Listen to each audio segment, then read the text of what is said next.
It all started with shaking fingers, he told me. The first time, he murmured. It's like breathing through a barrier. His voice held a chilling undertone. And then, he continued, it gets easier, much easier, his smile morphing into something sinister. Looking into his eyes, I realized there's always an initial madness behind every lost cause. Otherwise, things don't escalate to the point of no return. Rex Miller. Can't shake that name, even after 40 years of chasing sirens and patching up the unlucky. 40 years of adrenaline highs and coffee-fueled nights. It's all scribbled in this worn-out diary. Memories etched alongside medical notes. The time I saved a kid choking on a hot dog. The night I delivered twins in the back of a cab. The black humor that keeps us sane amidst the chaos. And then, there are Rex Millers. The ones you know deep down don't belong to this world. Not anymore. September 15th, 1979. It was around 5-ish in the evening. I had to report for yet another transport assignment from a hospital, a psychological patient to a mental facility. I had been getting them a lot in those starting months at the job. Some wise guy in the hospital corridors stated that the best way to tame a rookie is to toss him at lost souls and pull him back your way. Words to live by. The patient was Rex Miller, 6'4", blonde, unmarried, early 30s, with plenty more story to him in his reports. It was a heart surgery gone right, with the wrong effects. Miller, guard at a mental facility, diagnosed with a deadly congenital heart disease. However, thanks to private insurance and a compatible donor, he received a life-saving transplant. The donor, a young mother of 2. Miller's initial post-operative progress was promising, but it wasn't long before things took a turn for the worse. 2 months after remission had set in, subtle shifts in his behavior emerged, gradually morphing into more profound actions, like impulsively cutting his pants into short shorts and attempting, albeit clumsy, ballet moves in the locker room. His words didn't truly reflect his own life anymore. Flashes of vivid, emotional memories flickered through his mind, yet they held no connection to his actual experiences. He said he felt like the urge to cry, but shame held him back, confused by the disconnect between the raw emotion and the blank canvas behind them. The leading theory revolved around the transplanted heart, impacting his nervous system and emotional responses. Studies suggested that the heart can affect these systems before signals reach the brain. In Miller's case, the doctors hypothesized that the donor's heart triggered unusually intense emotional responses beyond his control, leading to the dramatic personality shift, something he wasn't able to cope with. I don't think we ever had a concrete name to define this phenomenon, since it still remains too vague. But the severity of Miller's condition was unprecedentedly severe and perplexing. My mentor in those early years, Alejandro Perez, scribbled notes while I held the report. His gaze flickered to Miller, hunched in a chair, avoiding Perez's eyes. No stretcher, no gurney. Miller refused them both, insisting on walking to the ambulance. The request, while unsettling, wasn't unheard of in psych transports. But the way he shuffled closer, each step tentative and guarded, did have its fair share of unease. All right, that's all we need to know for now. Perez finally muttered, pocketing his notes as he approached Miller, his voice professional enough to sound convincing. We're ready to head out. When you are, just let us know." An hour. That's how long it took for Miller to decide on walking to the ambulance. Not ideal, but at least he agreed. We loaded him onto a stretcher in the back, securing him with the usual straps. The only unusual detail, he insisted on lying face down, to be strapped in the opposite direction. There seemed to be no logical explanation for it, except, perhaps, showing his disturbed state of mind. Before I could voice my surprise at Miller's request, Perez had already made the call. "You take the back," he said, his tone leaving no room for argument. "I'll get us there fast." I knew I wasn't the best navigator, and Perez probably wouldn't trust me behind the wheel anyway. He thrived on efficiency, and getting Miller to the facility quickly was his top priority. So I settled into the back beside the silent figure, strapped to the stretcher. The roads were clear, shrouded in the heavy silence of recent storms. Though the tornado had ripped through Texas months ago, dark clouds still lingered in the sky, casting a somber shadow over Houston. With Miller quiet and the outside still, I saw it as a chance to relax. "You know," Miller mumbled, his voice barely audible over the hum of the engine, "she finds comfort in lying face down." It gave me goosebumps, but I didn't respond. He was securely strapped, no danger to himself or others. My focus shifted to getting him to the facility swiftly. Eventually, his repetitive muttering started to bother me. "Put me the other way around," Miller suddenly blurted, his voice laced with unexpected aggression. "The pleasing is over. Turn me around." The ambulance swayed. Perez's voice crackled through the intercom, tinged with irritation. "Rookie, what's happening?" My short-lived sense of calm evaporated as Miller's agitation spiked. His body thrashed against the restraining straps, his desperation palpable. Turning him around mid-ride wasn't ideal. Not only was I unsure of what he was capable of, but it was also irresponsible for his safety during transportation. I proceeded gradually, loosening one strap at a time while offering reassurance and explaining each step. Eventually, with careful guidance, I helped him shift direction. His bloodshot eyes locked onto mine, an unsettling intensity flickering within them. It served as a stark reminder of the potential danger lurking beneath the surface. "Stay focused, kid," Perez barked through the intercom. "Keep him in line." The sting of kid and irresponsible lingered, but I pushed it down and turned my attention back to Miller. That's when he began to speak, his voice trembling slightly. He poured out his story to me, a raw and unfiltered account of how he ended up in an ambulance, headed to a mental facility. Miller cultivated an aura of intimidation during his days as a guard at the mental facility, according to him. He relished the power his position afforded him, saying how he wielded a taser like a badge of authority.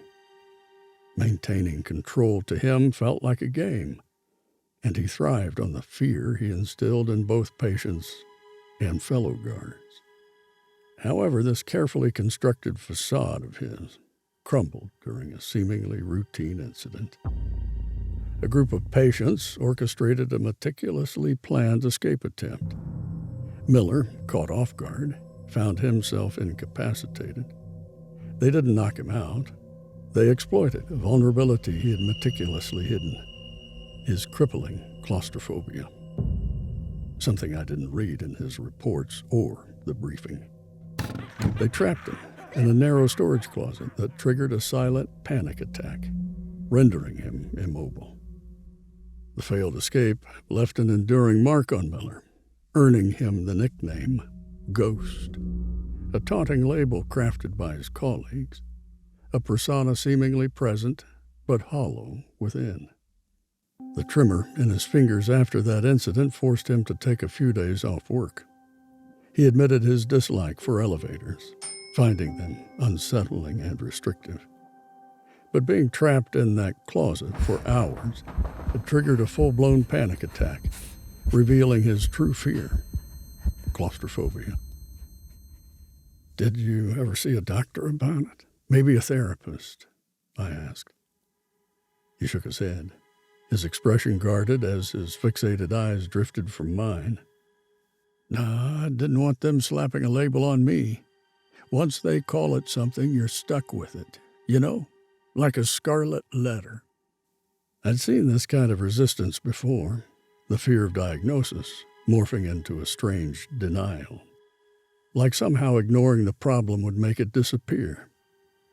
That's when he developed the concept of pieces to him. He called it a coping mechanism. That could be a solution. His hands, like nervous birds, fluttered in the air, tracing invisible squares in front of my eyes. "Big squares," he murmured, his voice barely a whisper. "Small squares."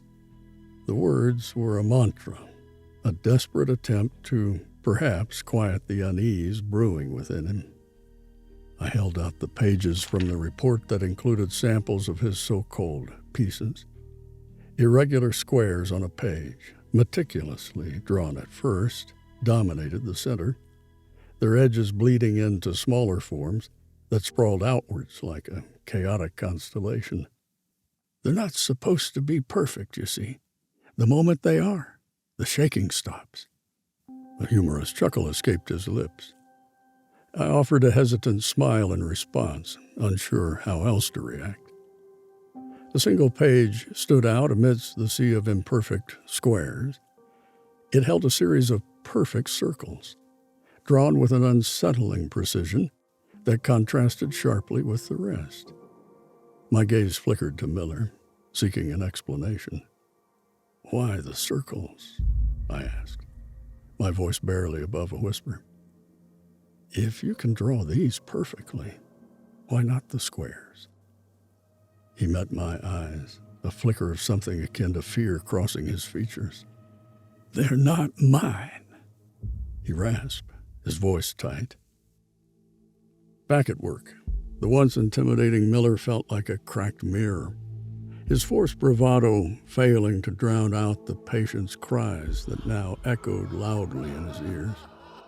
He retreated further into himself, fixated on the squares he compulsively drew everywhere, on scraps of paper, across unopened letters, even on his locker. These mounting pressures, a silent vice tightening around his chest, culminated in a series of heart inflammations. Despite his aversion to hospitals, Miller found himself labeled as a patient, the very identity he had tried to evade. Gripped by a chilling fear of mortality, he discovered he was on a heart transplant waiting list, secured through private insurance he had frantically researched. The irony wasn't lost on him. The system he had sought control through might now be his only lifeline. Faced with the possibility of not surviving long enough for a transplant, Miller entered a new phase, a frightened shell burdened by debt, desperately clinging to the hope of borrowed time. Only months later, a woman taken off life support turned out to be a match, granting Miller a second chance at life. Knowing all of this predated his surgery, I couldn't help but wonder if we were already too late in sending him to a mental facility. He was too messed up. He fixated his gaze on me, his voice barely audible, like usual. "Pull my hair," he rasped, gesturing towards the front strands. "Make it cover my eyes." A heavy silence descended between us as I hesitantly reached out and pulled some of his hair forward, letting it fall across his eyes. He remained still, his gaze fixed on the ambulance's roof and his mouth open.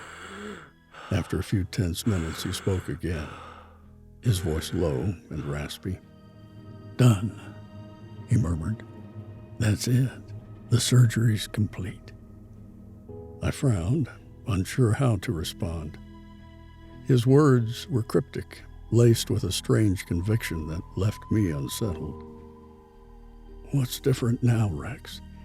How do you feel after the surgery?" I ventured cautiously. He gave a humorous chuckle, a dry rasp that echoed in the confined space. "No," he rasped, his voice barely audible. "Rex is gone. This is a stranger within." His admission revealed his true identity, exposing the briefing's incomplete depiction.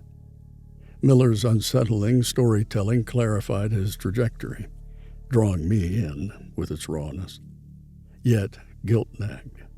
Was it ethical to find entertainment in his suffering? Swallowing the guilt, I urged him to continue. "Relax, Miller," I said, my voice wavering. "Tell me everything. The more I know, the better I can." My voice trailed off. The truth was, I wasn't sure what I could offer him beyond a listening ear. The desire to help was genuine, but my ability to do so felt limited. Maybe, deep down, I craved the macabre allure of his tale. And so he continued. Disoriented and groggy, he emerged from the haze of anesthesia. The first thing that registered in his blurry vision was a tombstone, rain drumming a steady rhythm on its surface. 2 circles were etched onto the stone, while everything else was blurred. Confusion washed over him. He had no recollection of visiting a graveyard. In the first 2 weeks post-surgery, Miller's recovery was smooth sailing. His discharge and return to his guard post seemed imminent. His confidence soared, a stark contrast to his pre-surgery anxieties about drowning in loan applications. Now he tackled his debt with determination, each payment a sign of progress. This financial stability fueled his optimism, reflected in his cheerful demeanor at work. He even took on extra work, his happiness evident in impromptu dance moves that surprised his colleagues. It was a remarkable shift from the tense figure they once knew. As the initial euphoria of his recovery faded, Miller returned to his coping mechanism of drawing pieces, seeking a perfect square, symbolizing the end of his tremors and anxieties. But as his hand met the paper, a different shape emerged. Perfect circles. Eerily similar to the ones etched on the tombstone he had glimpsed in a hazy post-operative memory. Encouraged by his progress, Miller faced elevators without panic, his claustrophobia seemingly conquered. Yet a lingering unease remained. Was everything truly okay now? No, it wasn't okay. He felt pulled to Humble, 19 miles from Houston, thinking his children awaited him there. But standing at the familiar doorway, confusion hit. Why was he here? A small figure, barely 6, opened the door, his eyes wide with innocent curiosity. "Who are you, mister?" the child blurted out. Miller, tongue heavy with mind fogged, could only manage a single question. "Where are your parents?" The answer, spoken with a heartbreaking simplicity, shattered the fragile world he'd constructed. "Mommy is a star now." Before the boy could finish his story, Miller turned around and walked away without saying a word. Miller stood speechless, the child's words weighing heavily on him. The boy's face triggered a flicker of recognition, stirring memories he couldn't fully grasp. Emotions surged within him as he realized he was standing before the child of the woman whose heart now beat in his chest. He had encountered her son, forever marked by the same loss that granted him a second chance. His voice dropped as he recounted the encounter with the child. A tremor, barely perceptible, ran through his hands. I don't know why I went there, but seeing that kid, it just hit me. Silence stretched between them, thick with unspoken emotions. Finally, Miller continued, his voice barely a whisper. I cried every day after that. It wasn't a conscious choice. It just happened, like the heart inside me was doing the crying. Weeks passed, and fragmented memories intensified. Visions of graceful pirouettes haunted him. One day, he impulsively hacked his uniform pants into a makeshift skirt, compelled to dance in circles. The image of the two circles on the tombstone persisted, offering no answers. His erratic behavior prompted intervention. He was transferred to a psychiatric hospital for evaluation and treatment. Things never improved. He had an overwhelming urge to spin in circles uncontrollably, even in his hospital room, leaving nurses struggling to restrain him. The ambulance screeched to a halt, jolting Miller from his narrative. Perez, announcing a quick pit stop, disappeared into a nearby public restroom. The sudden silence hung heavy, broken only by the distant hum of traffic. It was then, with Perez momentarily out of earshot, that Miller's voice came in a whisper that gave me chills. The man behind the wheel was there. He murmured softly, his words tinged with a sense of disbelief. You killed her, he added with chilling intensity, his gaze fixed on an unseen specter. And he clearly wasn't referring to me. His words carried the weight of a revelation, unveiling a vision where he saw himself grabbing Perez's shirt. As the pieces of his fragmented premonition began to coalesce, Miller's eyes widened with dawning realization. In that moment, the blurred lines of his vision sharpened, revealing Perez as the central figure in his mind's eye. This revelation, Miller confessed, was the reason behind his hesitation before entering the ambulance. He spent an agonizing hour wrestling with his anxieties, torn between seeking help and the potential dangers his visions might portend. The presence of Perez, a man Miller perceived as having blood on his hands. I didn't think I was able to sit properly after that. That's when Perez took the driver's seat after his break once again. However, he might have sensed an undeniable silence in the ambulance from the moment he walked in. Playing games, rookie? We're almost there. Come on, kid, talk to me. What happened? Did he try anything? Perez, his face a mask of frustration, towered over me as he barged into the back of the ambulance to check on us. Rookie, what's the deal? Sleeping on the job? I stammered, my mind still foggy.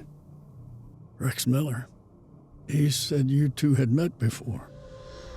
Perez's gaze flickered to the back of the ambulance, where Miller laid strapped to the stretcher, his face unreadable. He sighed, his shoulders slumping. He's a lunatic. Keep him calm, we're almost there. The silence stretched on, punctuated only by the engine's steady thrum. 10 minutes ticked by, the ambulance finally pulling to a stop in front of the Oaks Institute, a looming brick building. This wasn't my first time here. I'd probably made the trip 11 or 12 times by now. But it was my first time with Rex Miller, and I couldn't help wondering how many more like him I'd be ferrying to these walls. Miller himself stared at the facility, his expression unreadable. Awe? Fear? It was hard to tell. But one thing was clear. He had resigned himself to his fate. As we handed him over to the staff at Oaks, he cooperated, silently, walking away without a word. The transport was complete. Later that week, I joined Perez on the morning shift, our first encounter since our trip to the Oaks. Amidst the flurry of activity during our lunch break, I couldn't shake the need to ask him about Miller's cryptic words that had been gnawing at me for days. Why did he claim to have crossed paths with Perez before and mentioned grabbing his shirt? And most hauntingly, what sinister meaning lay behind his accusatory words? You killed her. Perez, usually the life of the party, nearly choked on his sandwich when I broached the subject. Did he literally say you killed her? How is it possible? Perez's voice trembled, his eyes wide with a mixture of shock and apprehension. Silence descended, the weight of unspoken words hanging heavily in the air. After a tense 5 minutes, he finally broke his silence, his voice raspy with emotion. You want to know why I'm always on driving duty? He began recounting a harrowing tale from earlier that year, in April, when a devastating tornado tore through Houston. Perez was tasked with extracting a young patient, a 10-year-old girl, from the wreckage. Choosing to ride in the back, he dedicated himself to tending to her needs amidst the chaos.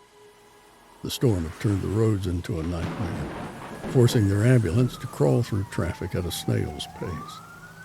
Fear gnawed at Perez as he watched over the fragile life in his care, each passing moment amplifying his anxieties. Tragically, despite his efforts, complications arising from brain damage and inadequate care during the prolonged journey led to the little girl's heartbreaking demise before they could reach the hospital. The memory of losing his first life in an ambulance left an indelible mark on his soul. He confessed his guilt, haunted by the belief that a quicker commute could have saved the young girl's life. The raw anguish in his voice as he recalled the mother's grief was palpable, a haunting echo of the tragedy that unfolded. He described her desperate grasp on his shirt, her anguished scream echoing her daughter's name, a gut-wrenching moment that seared into his memory. The first time anyone had ever laid a hand on him and accused him of being a killer. No, Brooke, you killed her! How could you do this to us? You could have saved her! Brooke, a girl's name on the rise during that time, left a lasting imprint on his memory. But how could Miller possibly know? Perez questioned, puzzled. Unless the donor, a young woman, succumbed to grief after losing her daughter. The notion lingered, casting doubt over his thoughts. Did she want to confront me one last time? Perez wondered aloud, uncertainly. The conversation and our break halted abruptly with a new emergency call, leaving me in heavy silence and a mind racing with connections. Perez's story intertwined with Miller's in a way I couldn't ignore. The grave Miller described in his visions, his fixation on circles, it all clicked into place. Perhaps the vision was the mother visiting her daughter's grave, and the circles he saw were the double O's of Brooke, engraved in stone. In a cruel twist of fate, Miller, who avoided hospitals to escape vulnerability, became dependent on medical care. The grieving mother, unknowingly, gifted him a second chance, burdening him with her emotions. Confined to a mental facility, Miller bore the weight of her loss. A family was forever fractured, their grief compounded by another devastating loss. A single phrase summarized the tragedy: a tangled web of sorrow woven from the threads of two broken lives.